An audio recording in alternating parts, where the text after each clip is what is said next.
જામનગર, દેવભૂમિ દ્વારકા, મોરબીથી લઈને મધ્ય અને સાઉથ ગુજરાત સુધી આનો વિસ્તાર નક્કી કર્યો છે ભાઈઓ. એનો અર્થ એ થયો કે ગુજરાતની પૂરી કોસ્ટલાઇન એની કનેક્ટિવિટી મજબૂત થવાની છે. ભાઈઓ બહેનો, ગયા 8 વર્ષમાં સરકારે માતાઓ બહેનોના જીવન માટે જે કામ કર્યું છે, એક પછી એક કદમ ઉઠાવ્યા છે, એના કારણે મારી માતાઓ બહેનો સન્માનપૂર્વક આજે જીવી શકે એવી વ્યવસ્થા થઈ છે. અને જેનો લાભ મારી ગુજરાતની લાખો માતાઓ બહેનોને મળે છે. અને એટલે જ આ માતાઓ બહેનોના આશીર્વાદ મારે માટે તો શક્તિ કવચ બની ગયા. શક્તિ કવચ. આ માતાઓ બહેનોનો હું સદાય ઋણી છું. દેશના માટે અનેક મોટા જે અભિયાનો ચાલ્યા એનો સીધો લાભ આ મારી માતાઓ બહેનોને મળ્યો છે.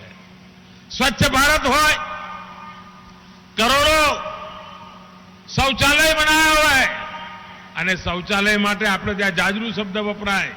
અમારે ત્યાં ઉત્તર ભારતની બહેનો કે આ તો અમારું ગર્વ માટેનું, અમારી સન્માન માટેની વ્યવસ્થા છે.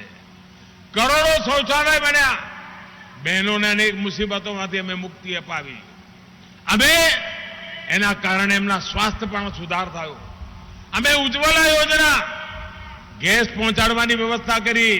અને હું ભૂપેન્દ્રભાઈને અભિનંદન આપું છું. એમની સરકારે આ દિવાળીના તહેવારોને ધ્યાનમાં રાખીને